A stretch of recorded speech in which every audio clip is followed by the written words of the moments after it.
Good evening. Welcome to the International Great Black Read Aloud Day. And it is day 7.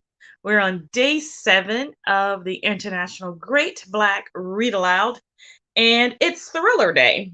And so we are thrilled with our selection for today. And our selection comes to us by way of South Africa. And we are, give me a second here. Uh, get something right here. And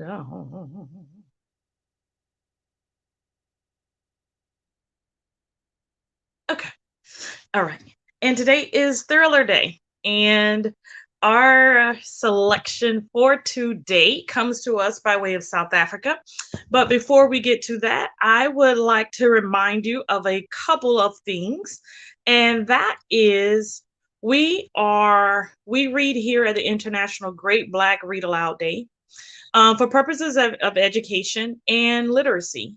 Our goal really is to make sure that we have we promote literacy across the African diaspora, and that means that we I'm sorry, I technical difficulties right here.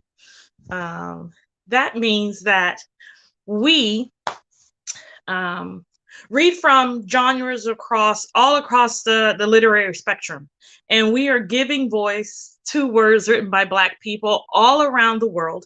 And so today, our selection comes from South Africa. It is Thriller Day.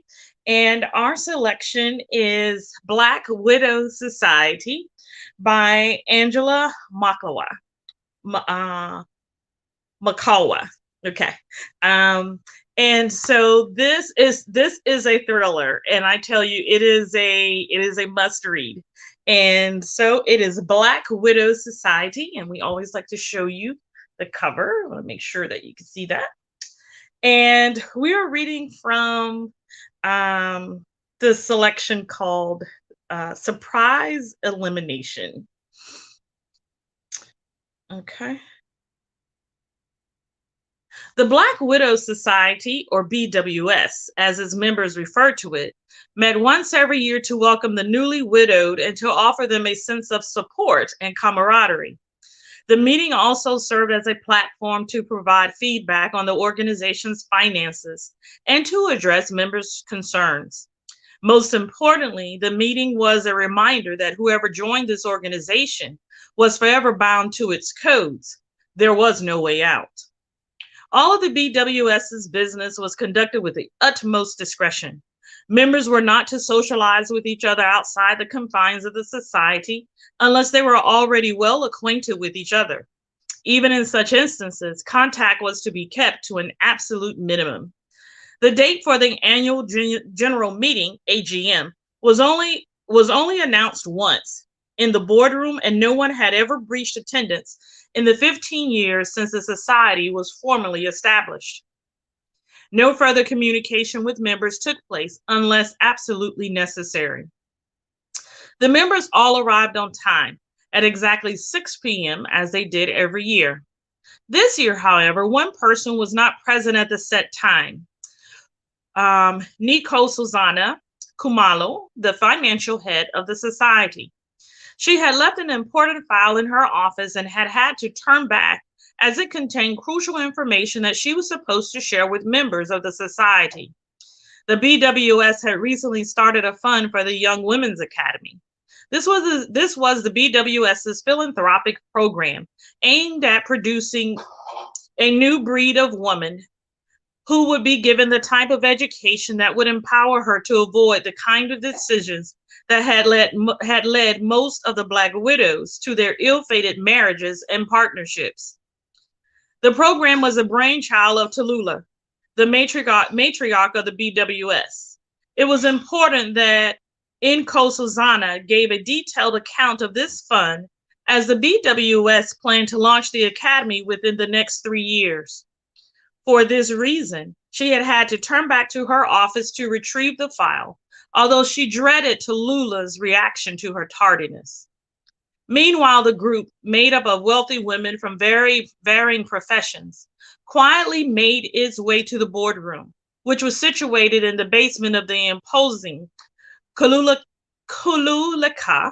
Mining Group building, a company owned by one of the most powerful members of the BWS, Edna Whitehead.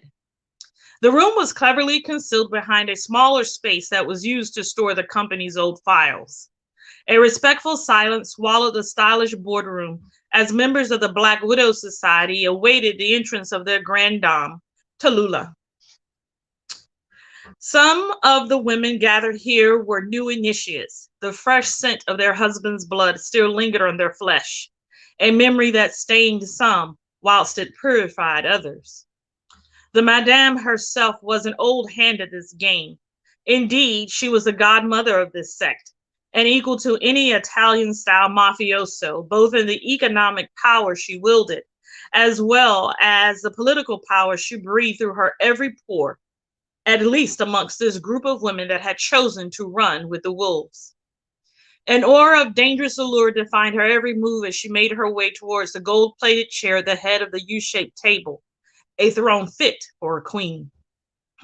Some of the new initiates bristled in her presence. They had not, up till this date, laid their eyes on her. Edna Whitehead, as Secretary General of the organization, was responsible for all administrative duties and drafting of the policies for the organization. She also took care of various legal matters, advising members on insurance policies and ensuring that the clandestine nature of the organization was jealously guarded. Nkosazana Khumalo was the treasurer of the organization and ensured that all suppliers were paid on time. Commission fees were collected once insurance claims had been processed, and that the organization's finances were well managed. Together, they assessed the merits of each case and would contact the prospective widow and alert her of new developments. All calls were made via landline on public phones or on cell phones with SIM cards that were discarded as soon as the case was wound up. Tallulah's role was behind the scenes, even though she was at the nerve center of the operation. She, with the assistance of the group's hired gun, Mawak Kuzwayo, took care of the messy aspects of the business, such as planning the dates, modus operandi, and alibis for each elimination. She also ensured that all loose ends were tied up so that there was never the slightest trace of the BWS's print on any of the operations carried out by the organization. The three women made up the BWS's center of power, otherwise known as the Triumvirate. Tallulah settled in her chair, the stylish gold bracelet on her left arm casting a dazzling light that linked her to each of the women in the room. Once a widowed spouse had been eliminated, the stylish bracelet was delivered to her home as a symbol of who she had become. The identical bracelets, each with an elegant, diamond-studded emblem that curved into the shape of a black widow spider, marked the unbreakable ties that bound each of them to the society.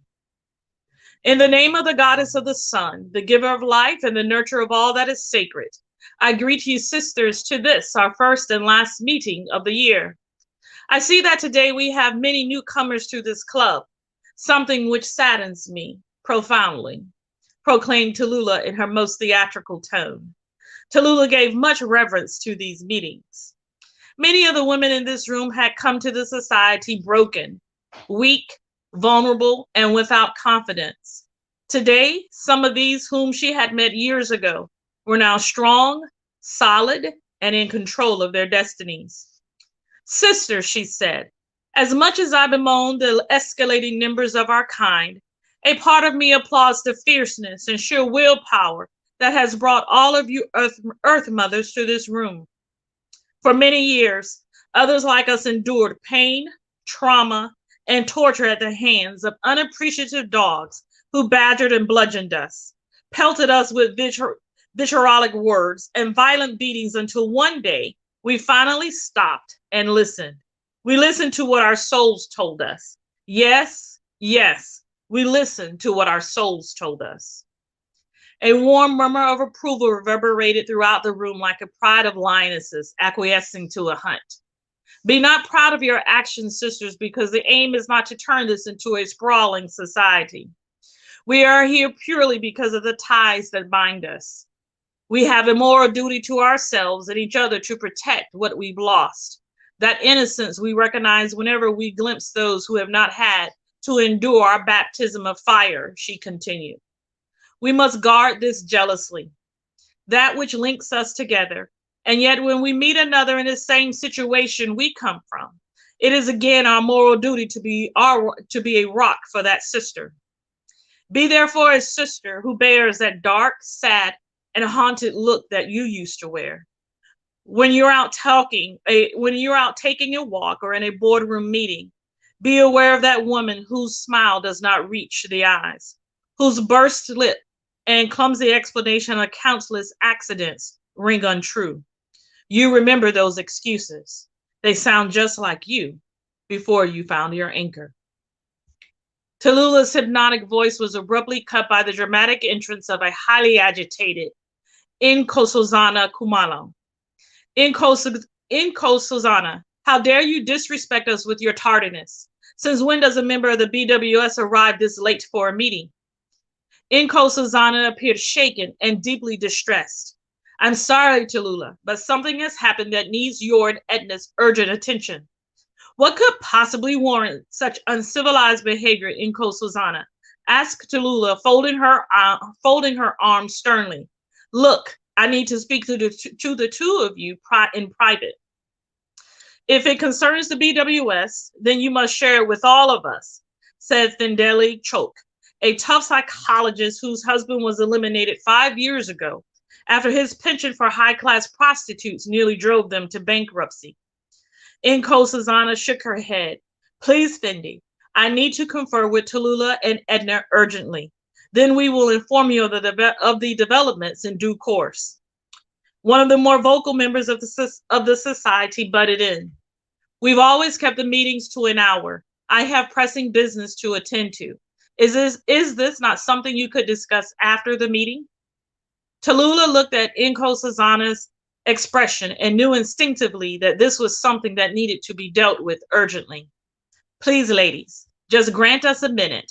I promise I will release Nkosazana to update you on the figures, she declared with finality. Edna, can you come join us? They stepped into the unwelcome storeroom, shutting the boardroom door behind them. What is this madness, Nkosazana? You know that the three of us are expected to display a high level of decorum at these meetings. What's with all the drama? Some of these women can barely stand being here. Do you want to raise alarm in these people, rushing in here panting? Demanded Edna. Nkosazana shook her head. Come on, you two. Do you really think I would act like this if it was not an emergency? I just heard on the news that Nokuthala Gumed was shot and killed in her house during some kind of robbery, she said, deliberately emphasizing the word for good measure. Do you know what this means? Do you think Gumed arranged this, the husband? Asked Edna. Whom Mawak has just gotten rid of or is taken care of as we speak, said Tallulah, her voice trailing off. Oh no, this is not good. Not good at all. Why are all these stupid things happening all of a sudden, said Edna. Okay, Edna, you need to adjourn the meeting. I don't think we need to get everyone rattled until we know all the facts. Tell them something has come up which we need to deal with urgently. They will be notified of what's transpired via the coded emails. For now, I need to check how far Mawak is with the elimination, said Tallulah authoritatively. Do we stop it if he hasn't done the job yet? Asked Nkosazana. Why ever not? If the bastard's had his wife killed because his floozy is expecting a child with him, then he deserves a punishment worse than death. Then how are we going to cash out on his insurance with the wife dead? Nkosazana, don't start with me. I've told you 1,000 times before, this is not about profit. The Young Women's Academy, murmured Edna. Look, a member of the BWS has just died. We need to deal with that before we start worrying about money. Can you two go talk to our members? Don't raise any unnecessary panic, she ordered. As Edna and in Kosazana returned to the boardroom. Tallulah walked to her car and switched on the phone she used to talk to Mawak. It had been inserted with a new SIM card specifically for the China Gumed case. Where are you? Just finished the job, driving to the dump. What's wrong? I need you here ASAP. But I need to dispose of the goods. How can you expect me to? Mawak, this is an order. You know where to find me, she said, dropping the phone. A tension-fueled 20 minutes later, Mawak drove into the basement parking. Tallulah stood waiting, arms akimbo. Why did you take so long? That's a VW Passat I'm driving, not a Lamborghini. What's got you so freaked out? He asked, grabbing a cigarette from his pocket. When did you start smoking? Asked Tallulah irritably, not bothering to mention the smell of alcohol on his breath. Anyway, we've got a situation. I suppose you've already eliminated the mark? Yep, he said. He's in the boot as we speak. That's the beauty of a Passat. There's enough space for two in there. What's the problem? He asked, dragging on his cigarette. The widow. She's just been killed in a robbery. What? You can't be serious. Hayamodora. I'm getting too old for this bloody job. Nix, this is not the time for you to go soft on me, Mawak. We need to rethink. What are the implications of this? Mawak shrugged coolly. Obviously, China had her taken out. What a world. Imagine a husband killing his own wife, the mother of his children. You really have to wonder what kind of society we're living in, said Tallulah without the slightest hint of irony. It's going to look very odd for a couple to be killed under different circumstances in one night. You can't just dump this man. You need to cremate him. Leave no trace of him. Do you still have that old friend of yours from the crematorium? You need to ask him for this favor, Mawak. And it has to be tonight, you hear? She commanded, hands on her hips. Mawak shook his head once more, dragging slowly on his cigarette.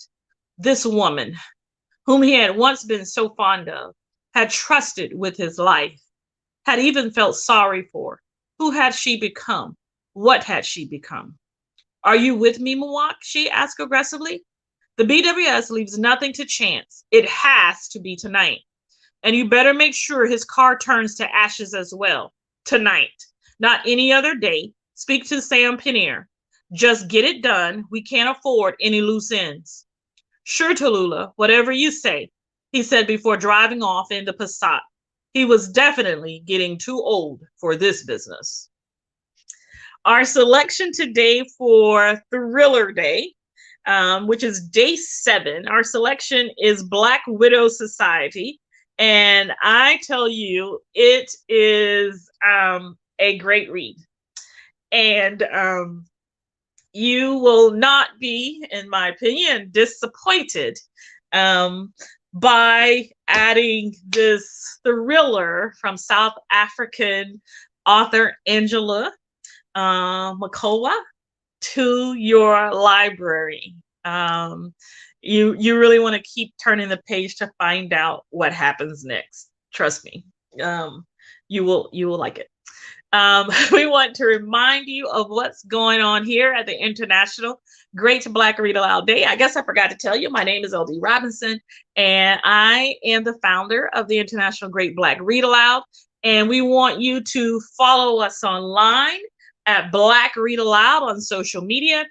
We also would like to invite you to subscribe to our website. If you haven't subscribed to our website, we want you to do so that you can stay abreast of everything that is happening, particularly all this month, but also all throughout the year. We will be reading on different days throughout the months, and we want you to join us. We want you not only to listen to us read, we want you to join us by adding your selections to our reading list. So we post the covers of all the books that we select for reading throughout the year. And we want your books to be on there as well. So join us. We've got various days all throughout the year. And you can see that coming up, we have tomorrow, which is day 8 here at the International Great Black Read Aloud Day. And tomorrow is humor. And so, I'm sorry, let me take this other one off. Tomorrow is humor, And we will be back in front of the camera tomorrow to talk about something funny. Yes, we'll be back tomorrow to talk about something funny. And we have a great selection for tomorrow, a little twist on humor. So we want you to join us tomorrow for day 8 of the International Great Black Read Aloud Day. It is humor day tomorrow. And so get ready for a good laugh tomorrow. All right, we'll see you tomorrow. Have a wonderful night.